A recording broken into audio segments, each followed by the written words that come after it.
So good day everyone. We are the group 3 and we are tasked to discuss about the definition of the motivation. So, previous group discussed about the intelligence and as we all know that there is a motivation and it plays a vital role in intelligence or mental ability because it is represent the forces within an individual that affect his or her decision or direction, adaptation, and goal achieving behavior. So my question is, what is motivation? And then, what is the role of motivation in the organization?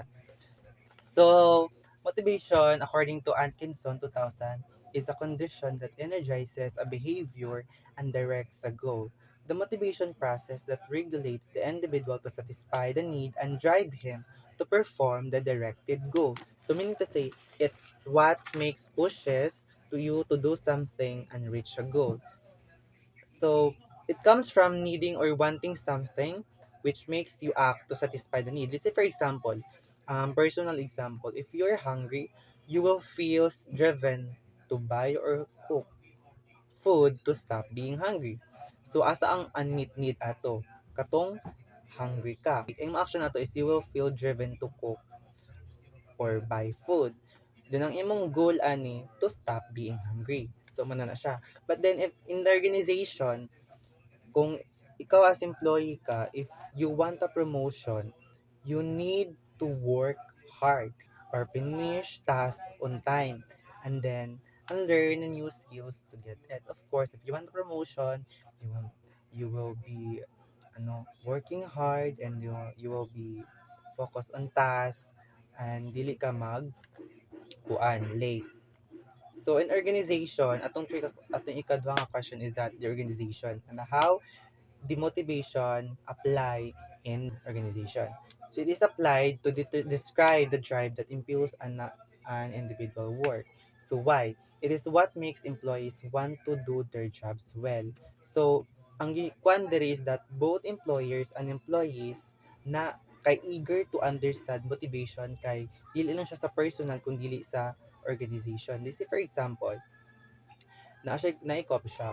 Tapos, ang owner sa coffee shop, nabantayan niya nga ang iyang staffs is that naka-receive og good feedback or good comment from the customers. Tapos, friendly sab siya, o nag-work ba siya harder. So, inana, tagaan niya og bonus or incentives or rewards ang kana nga employee para ma-motivate ang employee nga mo do better pa dili lang ato nga naka-receive siya feedback kundi mag-upgrade siya. Ang dili lang siya sa kagalingon kundi sa uban pod niya nga co-workers when it comes to working and finishing it on time. So, according to Binton, the idea of organization and motivation link. So, he said that it relates the important function between organization and motivation. Organization refers to the employees as resources or assets, meaning that employees are valuable and profit-making parts of a business organization. And motivation discovers the underlying reasons of reward or incentives causing employees to work and strengthen their value as assets.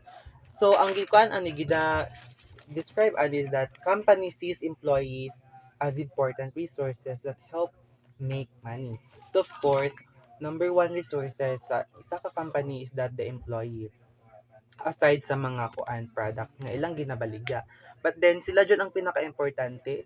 Mo gali na there are companies nga mag recruit or mag need sila ganang more employees monthly or weekly because to become their companies more productive because that is the one resources and the employee is muna siya yung assets and by that they can use rewards or incentives para ihatag sa ila ang kanang employees para makakuan siya, makamotivate siya sa mga employees and then by doing that their companies will be more productive. So next, let's move on to the motivational content theory. So first theory is MacGregor's theory X and theory Y. So what is theory X? Theory X states that people act only to realize their basic needs, thus they do not voluntarily contribute to organizational objectives. So what are the characteristics? So characteristics first is employees want direction supplied by management. Second, employees are passive, even resistant and indifferent to organizational change. Third, employees are by nature indolent to work as little as possible, lack of ambition, and are inherently self-centered. So, Theory X says that most people don't like work, avoid it when they can, and need to be told what to do. It is controlled or rewarded, punished to get things done. So dere ang manager is that gakuan ka ng gi-assumes niya that kung magamit siya Theory X, yapang kailangan ingno ng iyang mga employee to work and then taganyag deadline, and if dili makakuan sa deadline, if late na gali makapasa, kuhaan sa sweldo. Kay ni-believe sila that kaning mga employees diri is that they cannot work based on their own. So now let's move on to Theory Y. Theory Y states that people are motivated by higher order growth needs. So what are the characteristics? First, employees do not inherently dislike works. Second, employees have the capacity to assume responsibility, the potential for development, and the readiness to direct behavior toward organizational goals. Third, our commitment to objectives depends on STEAM such as satisfaction of needs for respect and personal development associated with achievements.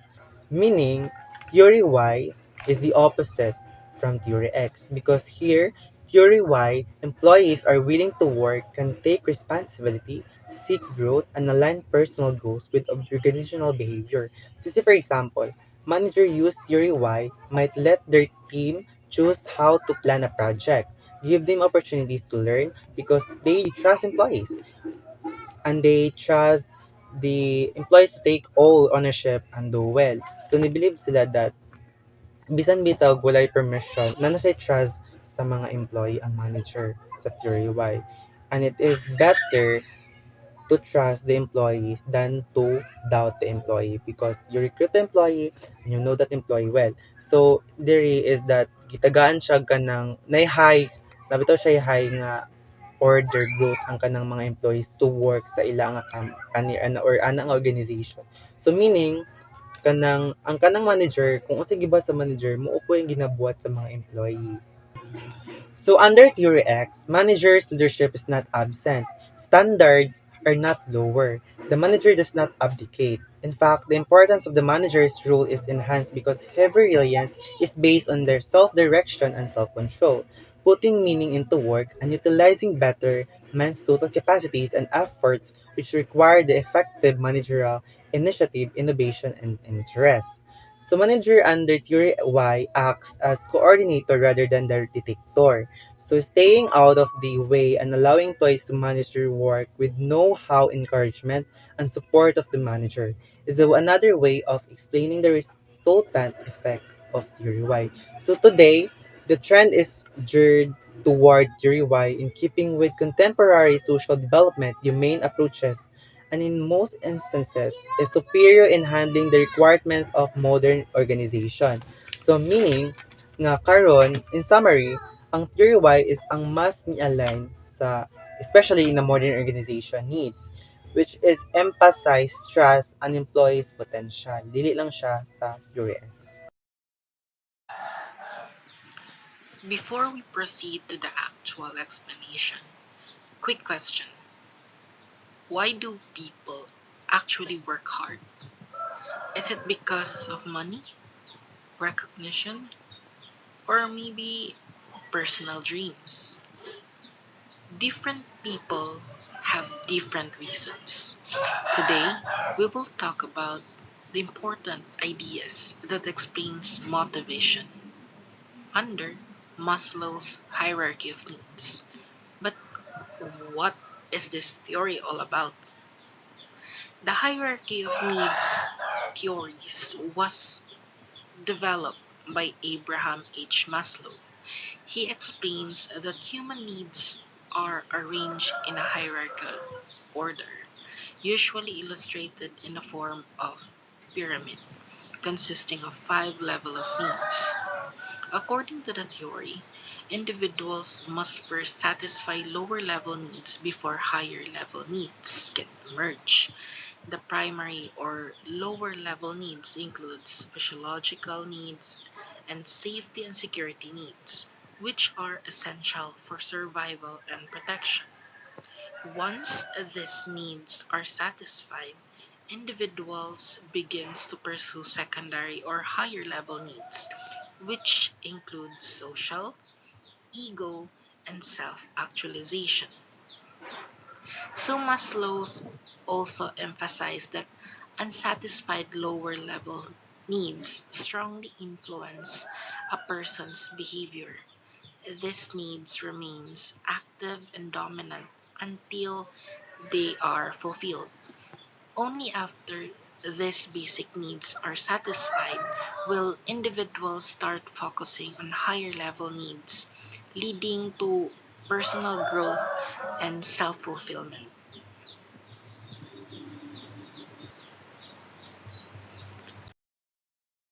So the first on the list is the physiological needs.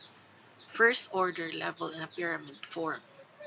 Basic needs are food, water, air, clothing, sex, rest, sleep, and shelter.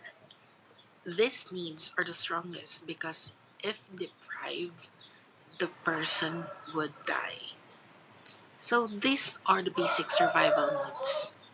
In the workplace, these needs are satisfied through salary, wages, basic working conditions. For example, a factory worker works to earn money so they can buy food and support their family. Without these basic needs, people cannot focus on higher level needs. Second, safety and security needs. Safety and security needs arise after the physiological needs are satisfied. These needs motivate individuals to seek protection, stability, and order in their lives. They include the desire for safety, permanence, tranquility, and a secure personal and environmental condition, which help individuals feel protected and stable. So, the second one is the safety and security needs, which is also safety needs involve security, protection, and stability. Employees may want job security, safe working environment, health benefits, and stable income. For example, a government social needs. So, social needs such as affection, friendship, love, and belongingness are the third level of Maslow's hierarchy and are considered secondary needs. This include the need for love, affection, affiliation, acceptance, and belongingness. Individuals seek relationships with others to avoid feelings of loneliness and isolations, and they desire both giving and receiving love and affection. So, human wants to feel accepted and belong to a group because no man is an island. For example, employees feel motivated when they have supported co-workers and friendly workplace environment. In many Filipino workplaces, pakikisama or good relationship with co-workers helps motivate employers. So fourth, ego needs or self-esteem. Ego needs are the fourth level in Maslow's hierarchy and relate to self-respect and recognition. From others, individuals need to feel confident, valued, and respected. If these needs are not achieved, a person may feel inferior, weak, helpless, and worthless. So ego needs or self-esteem needs involve respect, recognition, and appreciation. People may want status, respect, and promotion, or even recognition of achievements. For example, an employee who receives an Employee of the Month award feels proud and motivated to work harder. Last but not the least is the self-actualization needs. The fifth and final level of secondary needs refers to the needs for self actualization or self fulfillment. An individual's desire to convert his potent into actual needs. So, Maslow's describes self actualization as an ongoing process. Self actualization, um, individuals are devoted to work for something precious to them. So, the last one is the self actualization. This is the highest level of needs. Self actualization means reaching one's full potential and personal growth. This might include achieving personal goals, creativity, leadership, or professional development. For example, a teacher pursues a master's degree because they want to improve their knowledge and become a better education or better educator in the field of education. Third theory is the Alderfer's ERG theory. Clayton Alderfer developed the ERG theory, a motivation model that explains human needs through three categories, namely existence, relatedness, and growth. First, existence refers to basic material needs for survival, including food, water, security, stability, and protection, which are essential for sustaining life and well being. Example, an employee works to earn a salary so that they can buy food or pay for rent. Second, relatedness. Relatedness involves relationship with others, such as family, friends, co-workers, and employers. These needs are satisfied through mutual understanding, acceptance, shared feelings, and positive interaction. Example, a worker enjoys going to the office because they have supportive co-workers and good teamwork. Third, growth refers to a person's desire for personal development and meaningful accomplishments. So growth refers it is a satisfied it is satisfied when individuals use their abilities to solve problem or be creative and even achieve a greater sense of personal fulfillment. Example, an employee attends training or studies to further to gain new knowledge and skills and get promoted in their workplace. So my topics are Herzberg motivation hygiene theory or two-factor theory, McCandlon's theory of needs or achievement motivation theory, and the four content theories. So let me discuss first the Herberg's motivation hygiene theory or the two-factor theory. So this theory was developed by Frederick Herzberg. He explained that job satisfaction and job dissatisfaction come from two different factors and not from the same factor. In other words, what makes employees satisfied is not simply the opposite of what makes them dissatisfied. So according to him, there are two main factors that influence employees in the workplace. First is the motivation or motivator factors. These make employees satisfied and motivated, while the second one is the hygiene factors. This prevents dissatisfaction but do not strongly motivate the employees. So Herzberg explained that human beings have two kinds of needs. The first one is the physical needs and the second one is the psychological needs. So physical needs which help people to avoid pain and survive, such as food, safety, and shelter. So the second one is psychological needs which allow people to grow, develop themselves and achieve success to become a better version of themselves. To explain this idea, Hesberg provide biblical examples. Adam, after being expelled from Eden, needed food, warmth, shelter, and safety. And also, on the other side, Abraham represent a person who achieved great things and through self-development.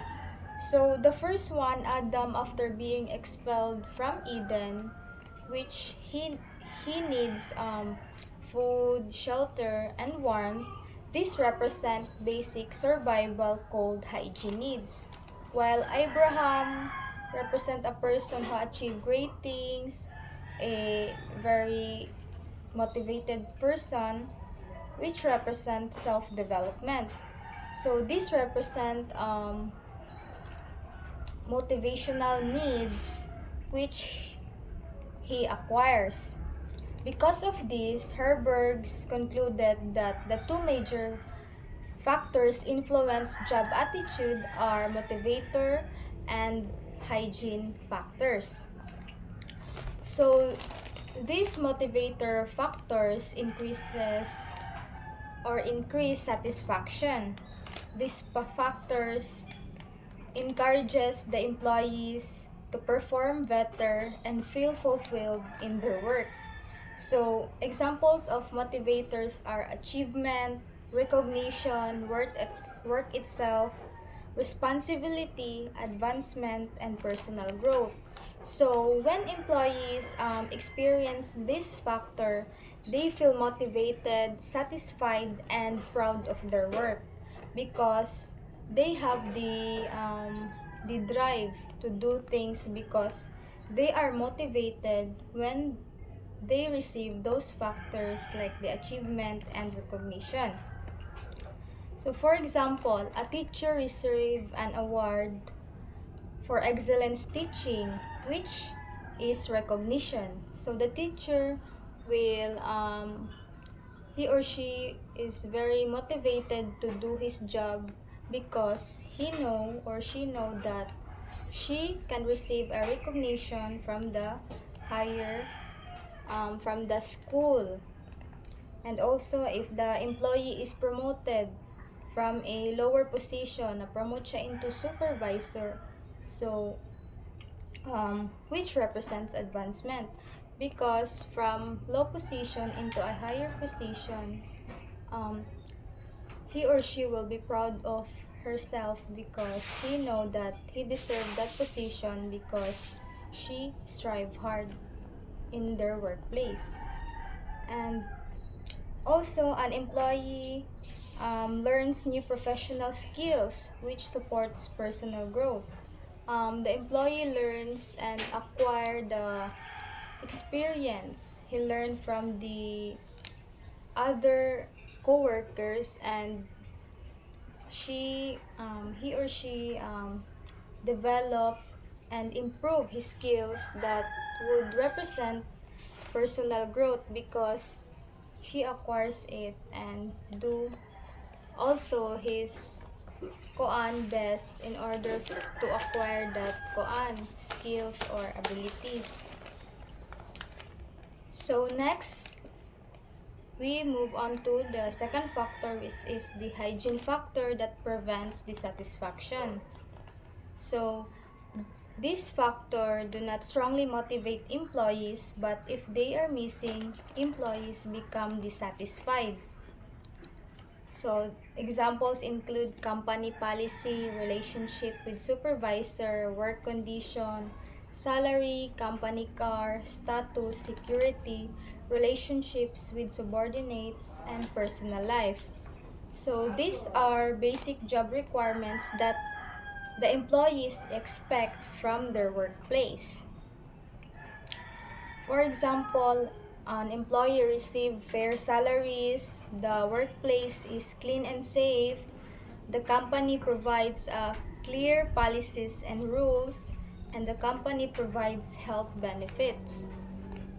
So from this example, if the workers receive this fair treatment, equality, um, they will not be feel dissatisfied. But if these are kanang missing or not represented in their company, they feel dissatisfaction. So, as shown in figure 7, what motivator factors are the achievement, recognition, work itself, responsibility, advancement, growth. Um, these are the examples of motivator factors which help the workers to become motivated in their workplace because they know that they do or strive hard in order for them to receive or to have this achievement and recognition in the workplace. And hygiene factors, examples are security, status, relationship with subordinates, personal life, relationship with peers, salary, work conditions, relationship with supervisor, supervision, and company policy and administration. So, this company policy and administration, if these are present and being followed by the employees in the workplace and ensures equal treatment to the workers, so they will not feel dissatisfied. But if these are missing and the work condition is not health, healthy, is not safe, so they will feel dissatisfied also. So now let's move on to the McKendland's theory of needs or achievement motivation theory. So this theory was developed by David McKendland. McKendland explained that people are motivated by three important needs, which are need for achievement, need for power, and need for affiliation. These needs influence how individuals behave and perform in the organization or in the workplace. The need for achievement refers to the desire to succeed, accomplish goals, and perform better than standards. So people with strong need for achievement prefer challenging tasks, take personal responsibilities for results, and work hard to succeed for their own efforts. So if a person really wants achievement, mas ganahan jud siya ka ng mga lisod nga task because it can fulfill him or herself that he can do more and he can do challenging tasks when the result he can or she can receive is good. And also if kanang he really or she work hard in order to gain that achievement nga mura bitaw kanang ma-feel niya nga kaya din ni nako kay ako mang nahimo bahalag lisod. So mo nay maka-fulfill sa iya ang na-achieve jud niya ang iya ang goal. So for example, a student study hard because he wants to achieve high scores or higher grades in that respective subjects. And also an entrepreneur starting a new business. So siya kay gusto mo siya maghimog business, so he or she really kanang acquire kanang learned skills, knowledge, and abilities to build that business nga become successful by his or her own hands. And also an athlete really kanang mag-training gyud kanang naay time management and balance in order to win a certain competition or to win a championship sa iyang sports. And also teacher improving teaching strategies for students. So the teacher would kanang kuan siya new strategies nga in order for his or her students nga more participate in class. He kanang or she kanang have the creativity so that kanang ang iyang mga student kay mas maminaw jud sa iya o interested sa klase. So if makuha na niya, mahimo na niya and it's effective, so it means nga na-achieve niya iyang goal nga maminaw sa iya ang mga estudyante o ma-participate sa klase. Next is the need for power. The need for power refers to the desire to influence, control, or direct others. So people with strong power needs often seek leadership roles. So we all know that power is the idea to influence or control others. So kani sa need for power, for example sa ani kanang mga leaders like mga senators or kanang there is a locality kay kanang mga mayor or vice mayor.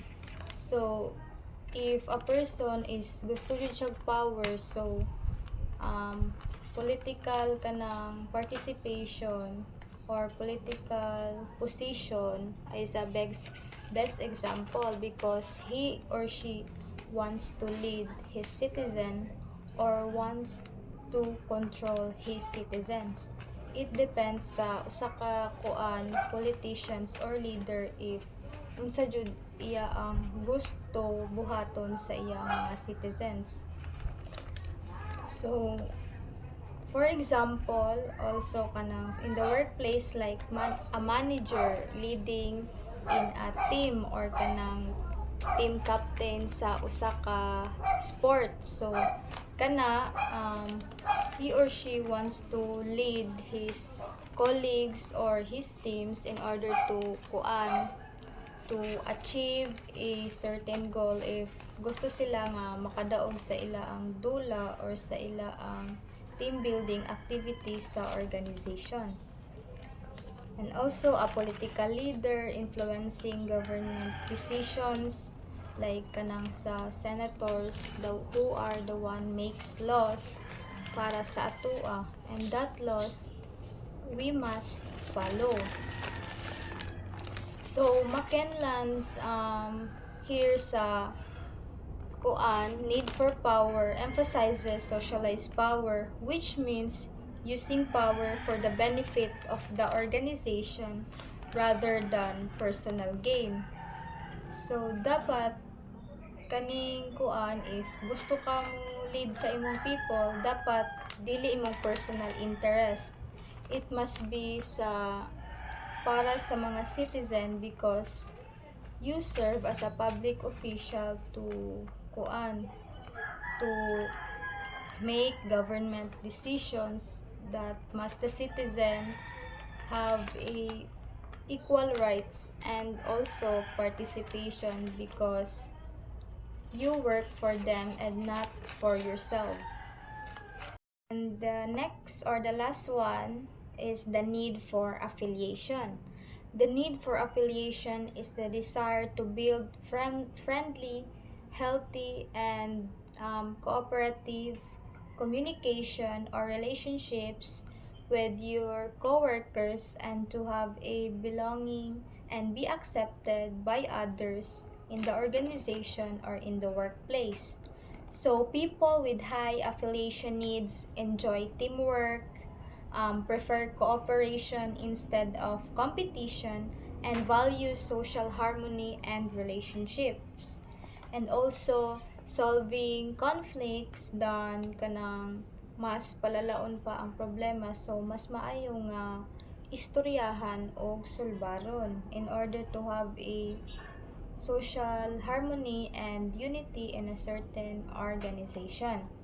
So for example, a managers who maintains harmony among the employees and an employees who prepare cooperative projects rather than mag-individual, and also a leader who encourage team unity like sa basketball, it needs cooperation jud o unity and teamwork in order for your team to win that certain competition.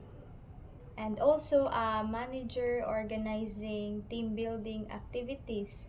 So sa team building dapat everyone has the kanang mindset to enjoy that certain activity even if mapildi man or madaog. So it must have kanang acceptance also, and kanang you will be happy if kung kinsay madaog sa inyong dula, basta there is kuan jud kanang dili limbong ang kuan inyong gihimo, and dapat acceptance jud kung kinsay madaog and dili dapat masuko, because that activity serves as a bond pod also sa inyo ang organization.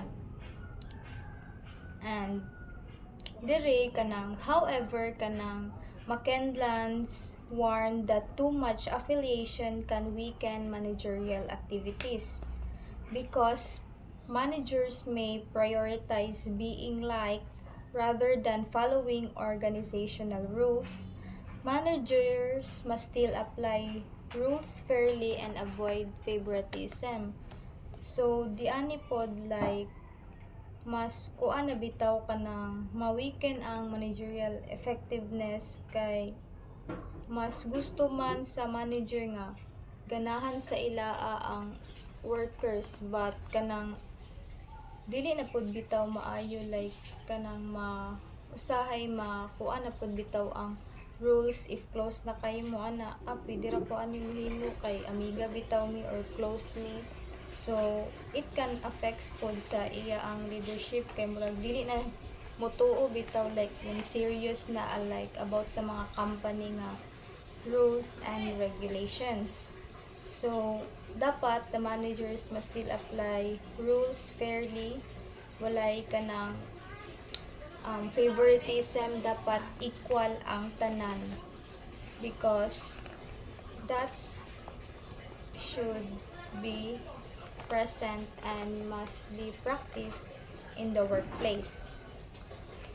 So, in conclusion, aning ka Heisenberg two-factor theory explains that job satisfaction is influenced by motivator factors and hygiene factors, while kaning motivator factors create satisfaction and hygiene factors prevent dissatisfaction. So, on the other hand pod, Kamakendan's theory of needs explains that individuals are motivated by these three needs, which are the achievement, power, and affiliation.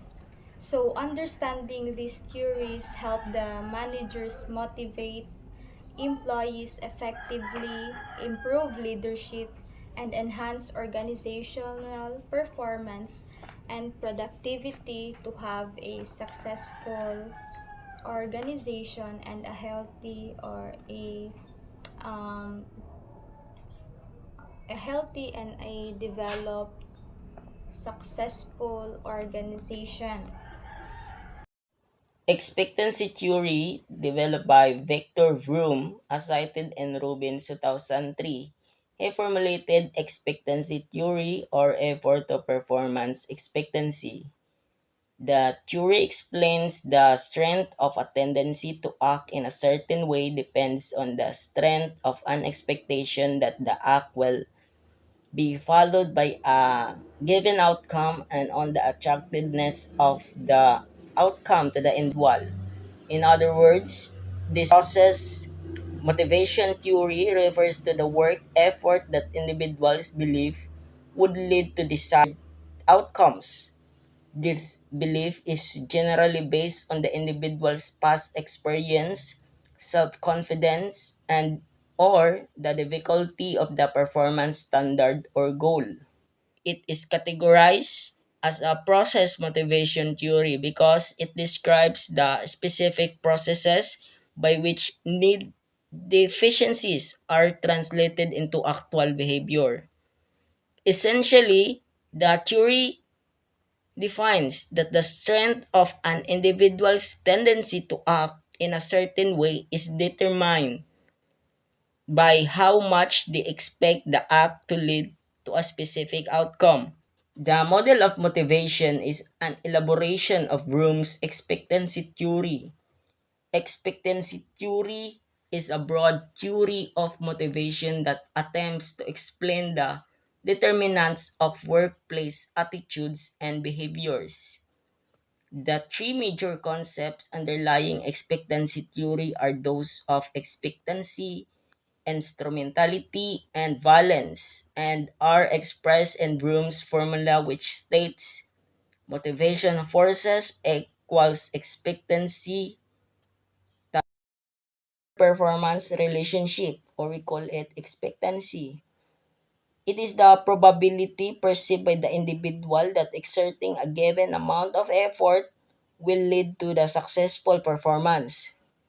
If an employee feels the task is impossible regardless of how hard they work, their motivation will be zero.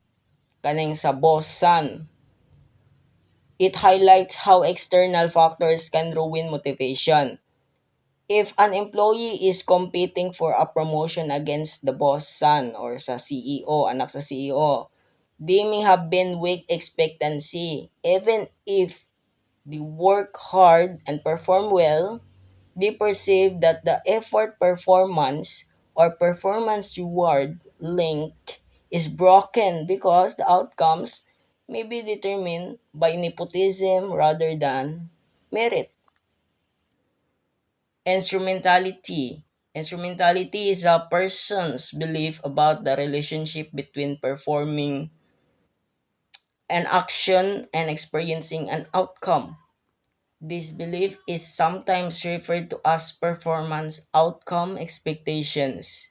The tendency of the employee to perceive that good performance will pay off in outcome such as money, or it is the attainment of it is the performance outcome expectation, the belief that if I do a good job, I will get the bonus. So mao na ang idea kung valence is a measure of the attraction that a given outcome holds of an individual, or the satisfaction the person anticipates receiving from a particular outcome. It refers to unanticipated outcomes, either desirable or undesirable. Employee would anticipate each outcome will be based on his perception and projection, from positive to negative value that a person assigns to the personal consequences that follow work performance.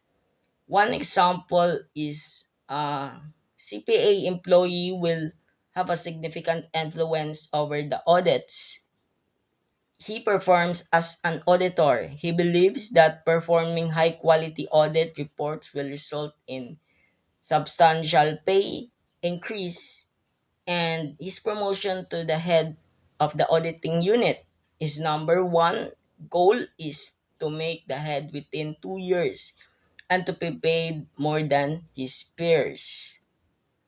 Furthermore, employees will be motivated to exert a high level effort when they believe that effort would lead to the good performance appraisal. Eventually, the good appraisal would lead employees toward organizational rewards such as a bonus, a salary increase, or a promotion. Outcomes such as rewards would satisfy increase or a promotion outcomes, such number one, effort performance relationship. The probability perceived by the individual that exerting a given amount of effort will lead to performance. Number two, performance reward relationship.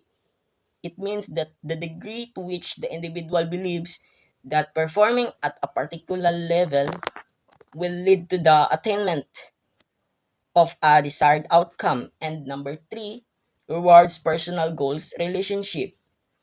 It means that the degree to which organizational rewards satisfy an individual's personal goals or the needs of attractiveness of those potential rewards for the individual. It is important for managers to note that all employees value the available outcomes or rewards in the same way. Managers who want greater value on intrinsic outcomes and or rewards. Intrinsic outcomes or rewards assume rewards that are externally provided, like recognition from the manager, a promotion externally provided, like it measures how much an individual values the potential reward. Not all employees values rewards the same way. Some are they want money, or we call it in extrinsic, while others seek a sense of accomplishment or personal happiness. Like kuan kana mo na gitawag nga intrinsic. For example, aning naa diri sa For example, if a certified public accountant or CPA serve as a primary example of high balance and instrumentality, this employee believes that producing high quality audit reports or mao ni iyang performance will result in unsubstantial pay increase and promotion to the head of the auditing unit. Muna siya mga outcomes. Their number one goal is to reach that leadership position within 2 years, showing a strong personal preference for those specific rewards. Another one example is as would satisfy the employee's personal goals. Expectancy theory, therefore, is centered on the three relationships as shown in figure 8 below: individual effort, individual performance, organizational rewards, and personal goals. Extrinsic versus intrinsic rewards. It explains that a manager might use praise as a reward. This might be highly effective for an employee motivated by relatedness or affiliation needs, but it would have zero valence or attractiveness for an employee who is only looking for a tangible or financial payoff. The In environments where employees seek extrinsic rewards like pay but believe their effort isn't being monitored by managers, low effort is likely to occur. Conversely, if an employee has high intrinsic involvement, they will exert high effort even if the manager isn't watching, because the reward is their own personal feeling of satisfaction. For a manager to successfully motivate a team using this theory, they must ensure that employees believe they can perform the task, or high expectancy, believe that the organization will reward that performance, which is high instrumentality, and ensure the rewards offered are actually wanted by the employees. Muna siya may high balance. Good afternoon, everyone. My assigned topic is all about equity theory by J. Stacy Adams.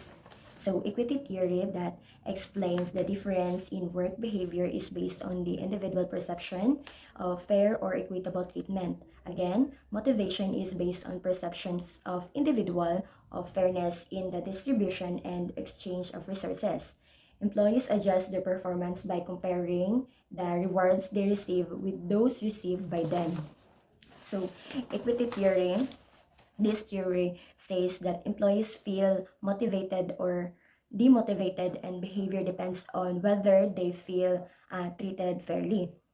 They compare what they put into their jobs, like their efforts, time, skills, and what they get out of it, or unsa ilahang ma-receive, like pay, recognition, benefits, or kanang mga good opportunities, to what others put in and get out. So, if there is input and kanang output ratio feels balanced with others, so makita nila nga na ay fair. If balance, if they not, or so if they not, they feel unfair. So, ma-feel nila nga there's unfair, i-adjust nila ang ilahang work, like mag-working less hard sila to fix the balance.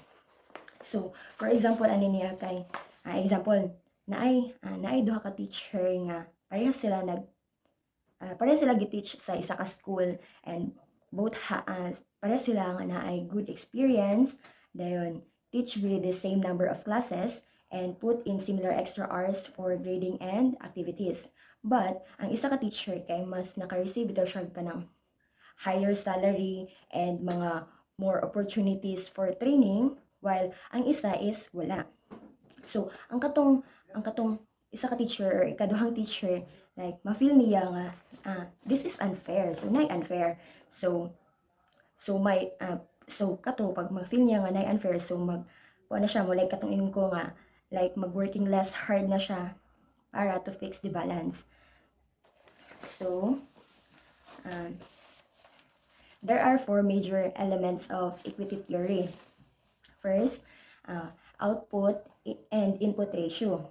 Employees often perceive in terms of the ratio of their personal outcomes to inputs. Their perceptions of equity may depend on their inputs such as skills, efforts, experience, amount of time worked, performance outcomes, and their other contribution to the organization. So they think that their inputs as investment into the exchange relationships. Outcomes are the things employees receive from the organization in exchange for the inputs such as pay, promotions, recognitions, or an office room with state-of-the-art machines like computers, fax machines, and other office equipments. So, outcome and input ratio. Employees evaluate fairness by comparing what they put into their job, like they get what of it, or they view nga ang input is an investment, or and ang outcome is mao ni ang result of what result they receive, kanang outcome as the result of what they receive. So for example ani niya kay example kanang naay barista nga nag-work then nag-work siya og 40 hours in a week, then naasab siya kanang 2 years experience, and na-handle sab na niya ang mga busy shifts, mao na siyang inputs. So nag-expect na siya to earn a fair wage, or kanang get a regular break. So mo na ang outcome nga imong expect nga ma-receive nimo. So if they work hard as kanang senior barista bitaw mas taas sa ila, so but get paid less, kanang makadawat sila og kanang less salary, so ma-feel nila nga their ratio is unbalanced. So the second is comparison others. So employees often make comparison with others. Others may be another person, group of person, or even the employee himself in his previous job. It may be someone in the same job, another job, or another organization. So comparison others, employees compare their own outcome and input ratio with that of others, which can be individuals, group, or even their past self in a different job or organization. So there are 3 level of comparison. So first is comparison to specific other individual. Employees tend to compare themselves with other with similar positions and backgrounds. So ang example ani niya sa comparison to specific other individual is kanang, so for example kay kanang bitong naay duha ka nurse nga naay duha ka nurse nga para sila giworkan nga hospital, but both sila with the same education, the same experience, compare their pay and shift schedules. If ang isa kay mas makakuha siya og mga kanang more overtime opportunities and kanang mas taas nga bonus, Dayon, if ang isa ka nurse kay kanang wala, so maka-feel siya og unfair. Mao na siya ang comparison to specific other individual. So the second one is comparison to another reference group. So employees tends to compare with different departments. So example ani niya is kanang mga employees sa IT department. So nakita sa kanabitang sa IT department nga ang ilahang marketing team kay kanang mas nakakuha og kanang paid vacation or kanang annual travel allowance nga dayon nga bisan bitaw nga even though nga both group work sila nga the same number of hours nga nag-work sila or similar workloads nganong sila ra ang naay kuan kanang murag dadyo siya unfair kay sila ra ang nakakuha og kanang paid vacation days or allowance annual travel allowance. So ang katong mga IT staffs kay maka-feel sila og kanang treated unequally. So dili gyud fair nagi kuan. So the third one is comparison to general occupational classifications. So employees tends to compare themselves to individuals in similar position in other organization.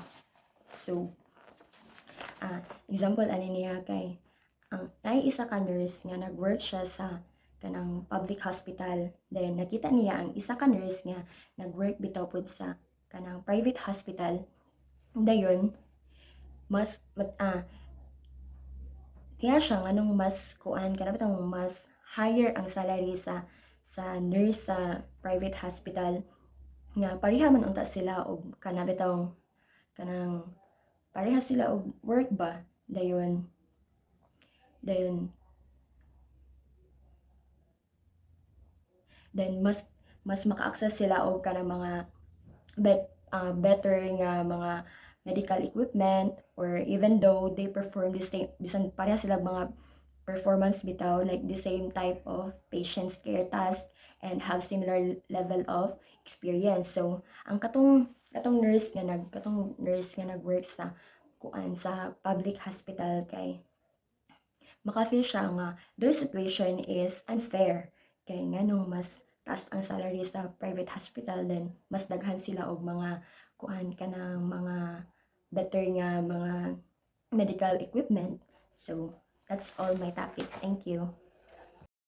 So, next is the equity evaluation. So, equity evaluation happens when employees compare their input outcome into others. So, input includes effort, skills, experience, and time, while outcomes include salary, recognition, promotion, and benefits. So, employees feel fairly treated or equity with the ratio of their effort and rewards is proportional to others, even if the exact amount are different. So, let's say for example, Employee A worked 8 hours and received 20K salary.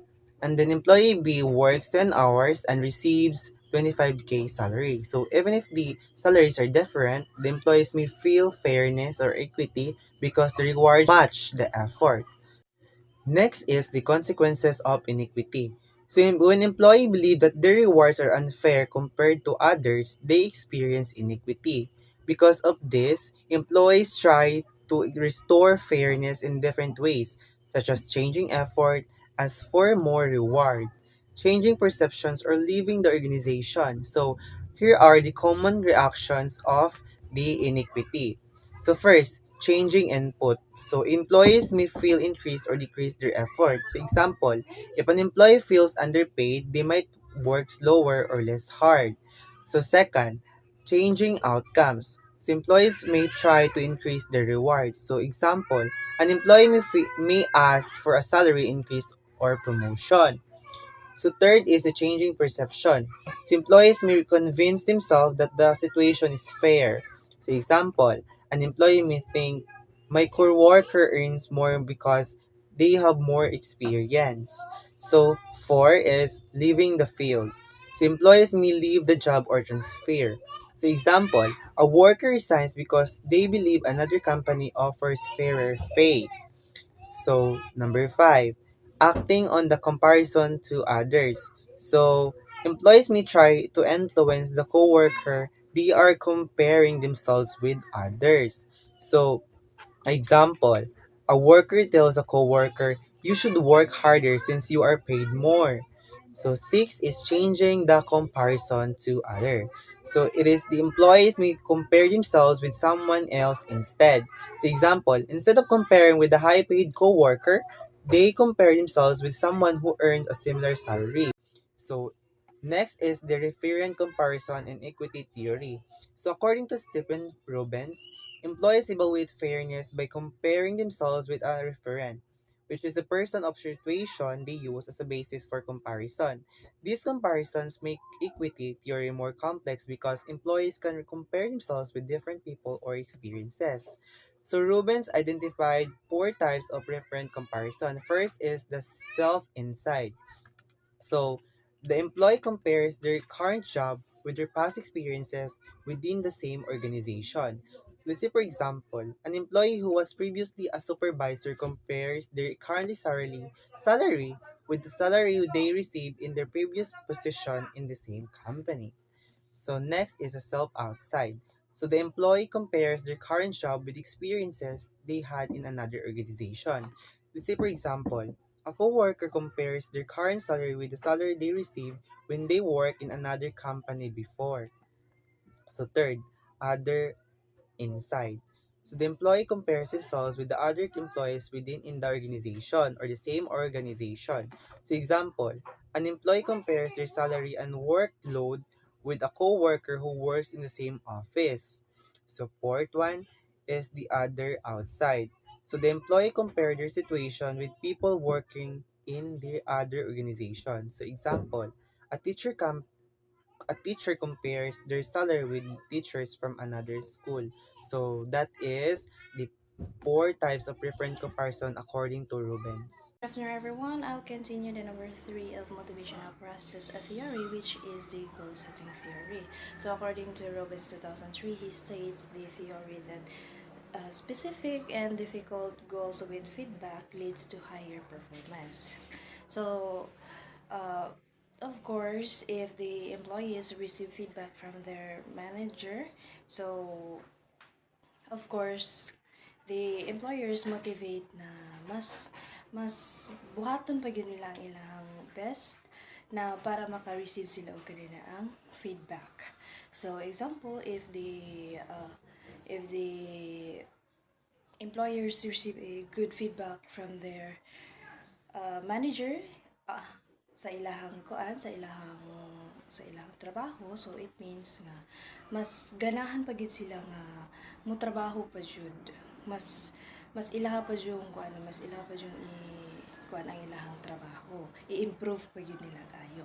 But if the employees receive a bad feedback, ma-encourage po sila na ma-motivate po sila nga mas buhaton pagid po nila ang ilang best para makakuha sila og ganun ang good feedback.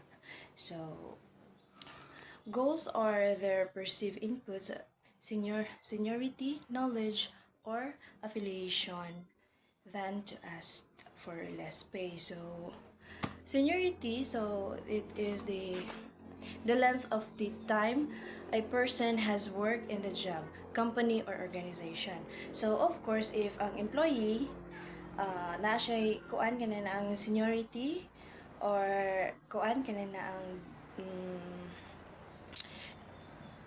dugay na siyang kuan, dugay na siya nga nag-work ana nga company. So, of course, maka-receive jud siya og kanina ang kuan kanang siya mo kanang maka-receive og kanina ang daghan na benefits. So, for example, kuan kanina ang if the employees nag-work na siya og kanina ang bali 10 years kanang company, so then the company is ganahan sa iya. So, of course, kuan kanina ang maka-receive siya og kanina ang promotion. And then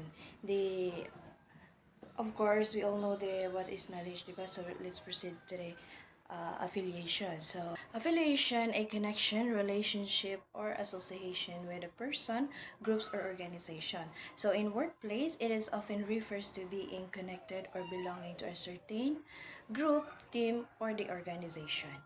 Okay, so the main concern of the managers of their employees to accomplish from their job functions as basic for job performance. The action do your best is standard motivation intended to enhance job performance in the organization. So, in a company, the do your best, it refers to a man sa ilahang standard to motivate their employees to do their job, para ma-motivate sila nga mas buhaton pa gyud nila ang ilahang trabaho. And then, conversely, psychologists would agree the performance is enhanced by goals that are both specific and difficult. So, Edwin Locke cited in Robbins 2003 was cited the specific goals increase performance and difficult goals with accepted by employees as challenge would lead to higher performance than performing easy goals. And feedback would result in high productivity than having to no feedback. Employees will perform better when they get feedback on how they are improved toward their goals, because feedback help to identify discrepancy between what they have done and what they want to do. So that is a feedback act to guide behavior. So if the employees lagi na maka-receive sila og ganay na ang feedback about sa ilahang trabaho, especially if good feedback, ma-motivate sila nga maningkamot yun sila nga ilaha tong mabuhat ang ilahang best para mas maka-receive sila og daghan nga good feedback. Okay, so there are 6 characteristics of effective goals settings. Number 1, specific goals. Number 2, result-oriented goals. Number 3, challenging goals. Number 4, goal commitment. Number 5, participation in goal formation. And number 6 is goal feedback. So, number 1, specific goals. A specific goal is clear and well-defined. It tells exactly what needs to be done, how much, and sometimes when. So, for example, a company targets increasing customer satisfaction rating 90% this year. Okay, so result-oriented goals, it focuses on the outcomes or final result, not just the activities done. So, for example, a marketing team aims to gain 5,000 new customers this year. Number 3, challenging goals. A challenging goals is difficult but still possible to achieve. It motivate people to work harder and perform better. So for example, a worker aimed to finish a project in 3 weeks instead of the usual 5 weeks. Okay, so number 4, goal commitment. Goal commitment means a person is dedicated and determined to achieve the goal and does not easily give up. So, for example, a team keeps improving their product until it meets the company standards. So, number 5, the participation in goal formation. Employees or members are involved in this setting their goals, not only receiving goals from their managers. So participation increase motivational and responsibility. So for example, team members discuss together what goals they want to achieve for project. So number 6, the goal feedback. The goal feedback is a information given to a person about how they are progressing towards their goal. It helps them improve their performance. So for example, a company shows weekly sales reports to the sales team. So dili na dayon mo sulod ang kanan ang feedback sa mga employees. So ang manager na mo ay mag storya sa mga employees nila kung unsay result sa ilang trabaho. So overall, effective goals are clear, specific, focused on result, challenging but achievable, supported by commitment, created with participation, and monitored through feedback. And now, let's proceed to content versus process motivation theories. So, content theories focus on what needs to motivate people. These theories explain that employees are motivated because they want to satisfy certain needs like salary, recognition, promotion, and personal growth. So, the first theory of content is the Maslow hierarchy of needs. This theory was developed by Abraham Maslow. So, Abraham Maslow was an American psychologist known for his work in humanistic psychology. He introduced the hierarchy of needs in 1943, explaining that human behavior is motivated by different levels of needs. This theory says that people have 5 levels of needs. They must satisfy basic needs first before moving to a higher needs.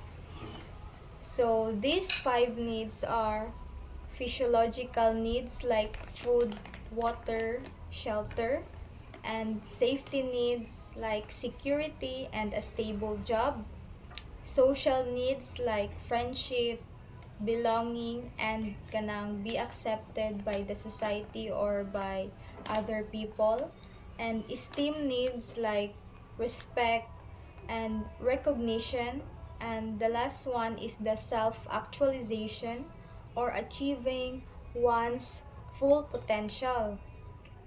So example ani like a workers first wants a salary to buy food and basic needs before thinking about a promotion or recognition. So, workers accept a jobs to earn money for food and for kuan para mabuhi siya because without this food, he or she could die. So, and also workers feel happy after receiving a recognition. A staff member enjoys work because friendly coworkers, and an employee want a promotion. And a manager attends training to develop leadership skills. So kani siya nga mga example represent nga mga basic needs bitaw before sila mo adto sa usa ka higher nga mga needs nila or kanang ila ang kuan gusto ma-achieve like diri sa kuan sa worker nga um, nidawat siya trabaho nanarbaho siya for living para mabuhi, and kanang sa members or kanang mga workers sa usa ka organization like na-enjoy niya ang pagpanarbaho because healthy and safe sa usa ka organization and friendly o kanang makig-communicate jud sa ang mga coworkers. So next is the ERG theory. This theory was developed by Clayton Alderfer. So Clayton Alderfer was an American psychologist and a manager researcher. In 1969, he developed the ERG theory, which simplified Maslow's 5 needs into 3 categories. So, ERG stands for E is existent, basic needs like salary and safety, relatedness, relationships with other people, and growth is for personal development. So, unlike Maslow nga theory, this theory says that people can move up or down between sa iyang mga needs. So, if a higher needs is not satisfied, kanang dili niya makuha or ma-achieve, he or she may focus sa kanang mga lower needs. So, this called frustration regression. So, for example, if an employee cannot get promotion, so he or she may focus on earning money. So, bahala na lang, dili niya makuha iyang goal nga ma-promote sa iyang trabaho kay he or she knows kay na ay mas better sa iya nga maka-receive ana nga promotion or position. So, mag-focus na lang siya sa iyang trabaho and dawaton na lang niya nga kuan kanisa ang iyang trabaho, ang iyang position. Bahalag na siya sa ubos. Ang importante is naagihapon siya sweldo and makapalit ra gihapon siya pagkaon, makabayad sa kuryente ug tubig in order sa iya ang daily life. And examples like kanang an employee enjoys a good relationship with the coworkers, a worker prefers friendly coworkers, and a staff member values support from supervisors, and a manager builds strong workplace relations. And a worker wants a higher salary. So, this example also like pareha ra siya diri kang Maslow nga kuan bitaw kanang bahalag kanang bahalag dili ra kaayo kanang kay ka Maslow kay kuan man jud iya kanang basic needs lang before sa higher needs, while kaning kang kuan kang Clayton kay kuan man ni iya kanang in between sa imuang mga needs, either basic or higher needs. So kani katong mga example nga akong gihatag is diri pod ganahan gihapon ang tawo mo trabaho sa iyang organization if kanang friendly, kanang cooperative, and makikommunicate ang mga coworkers sa iya in the organization. So, next is proceed the last two content theories, which are Herberg's motivator hygiene theory and the Mackenland's learned needs. So, Herberg's motivator hygiene theory, motivators like job content and recognition motivate and satisfy, whereas hygiene factors like work relations and work environment create dissatisfaction but do not motivate. So this theory was developed by Frederick Herzberg. He is an American psychologist and a management professor. So he introduced this theory in 1959. So this theory says that two different factors affect employee motivation and satisfaction. So motivators, these are the factors that create satisfaction and motivation, while hygiene factors do not motivate employees but they prevent dissatisfaction. Examples of hygiene factors are salary, work environment, company policies, and relationships with coworkers, while sa motivator factors are achievement, recognition, promotion, responsibility, and personal growth. So, next is the learned need theories or the Mackenland learned needs. Some needs are learned rather than instinctive, and more than one can motivate at the same time. So this theory was developed by David Mackenland. He was an American psychologist from Harvard University.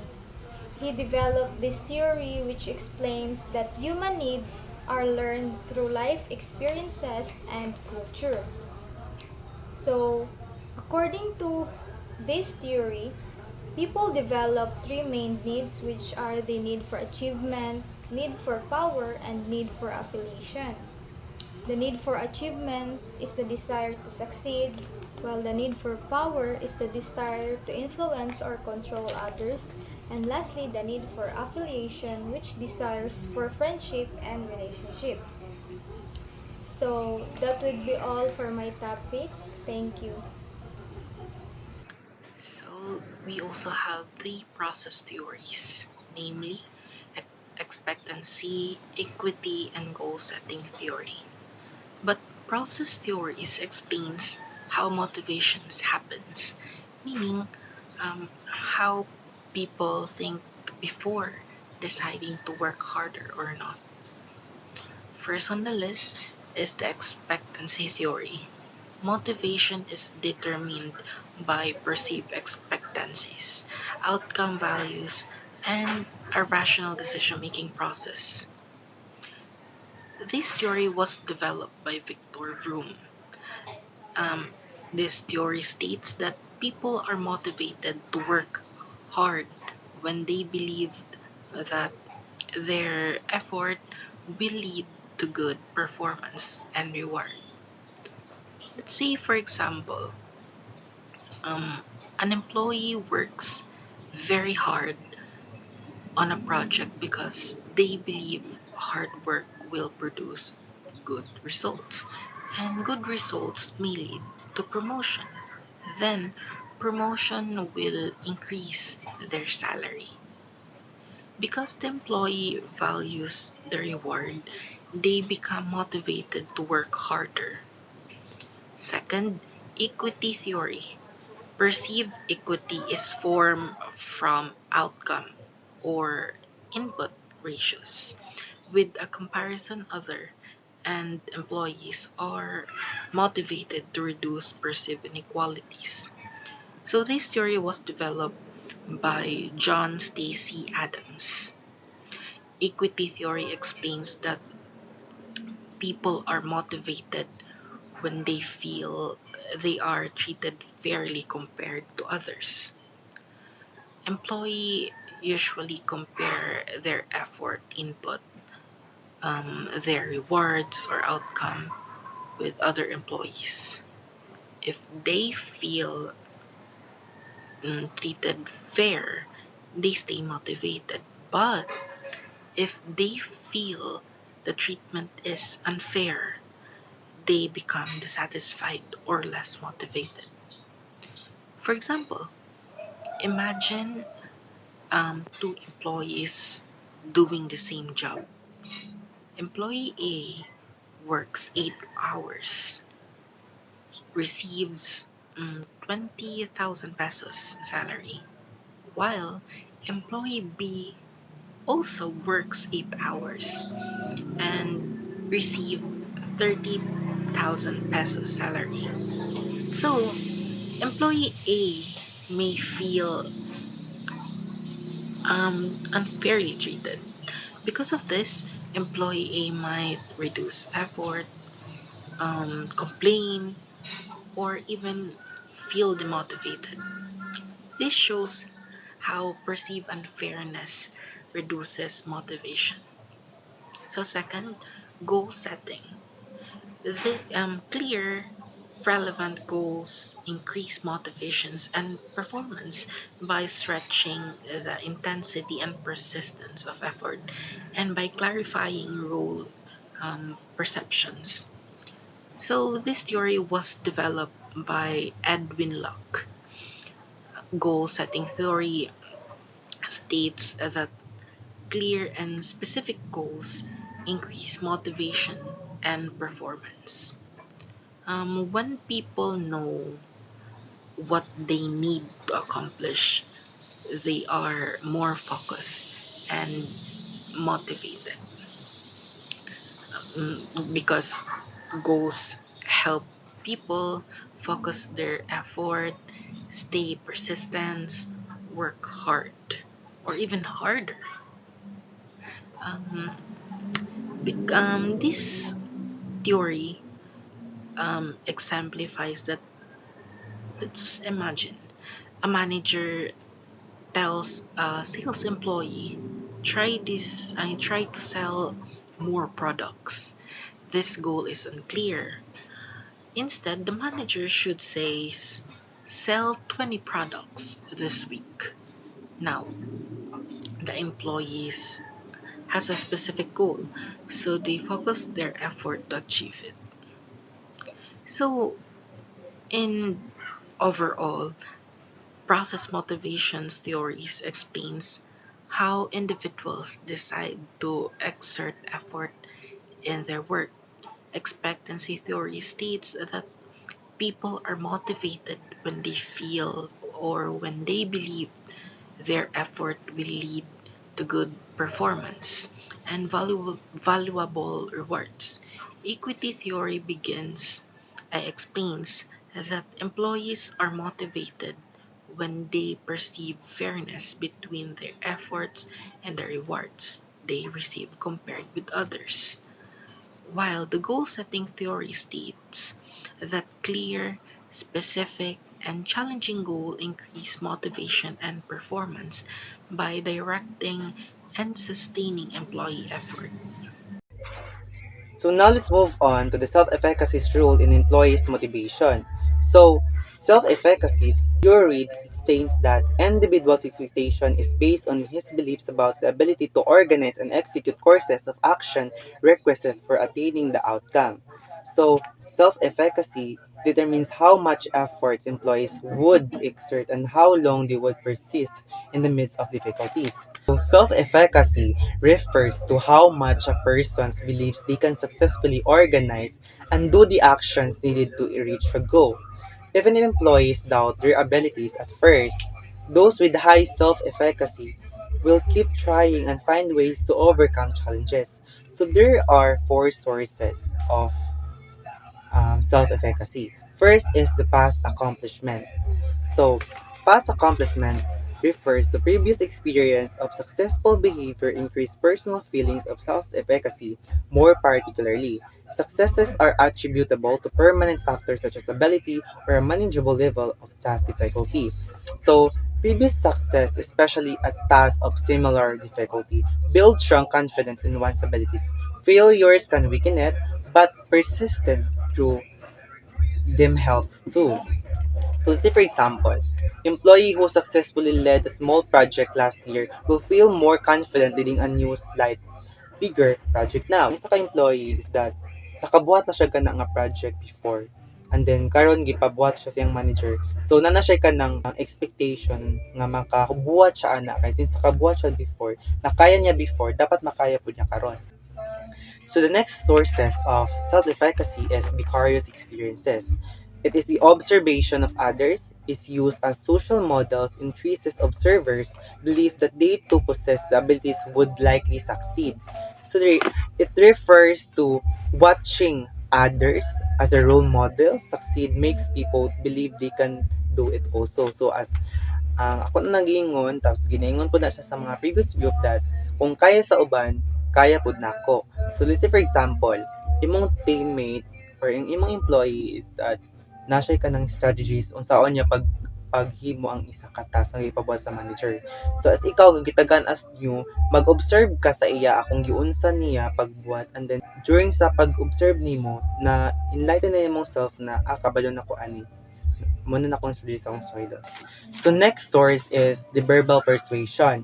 The characteristic of the source and the target of the communication could somehow affect the influence that persuasion has on self-efficacy's perception.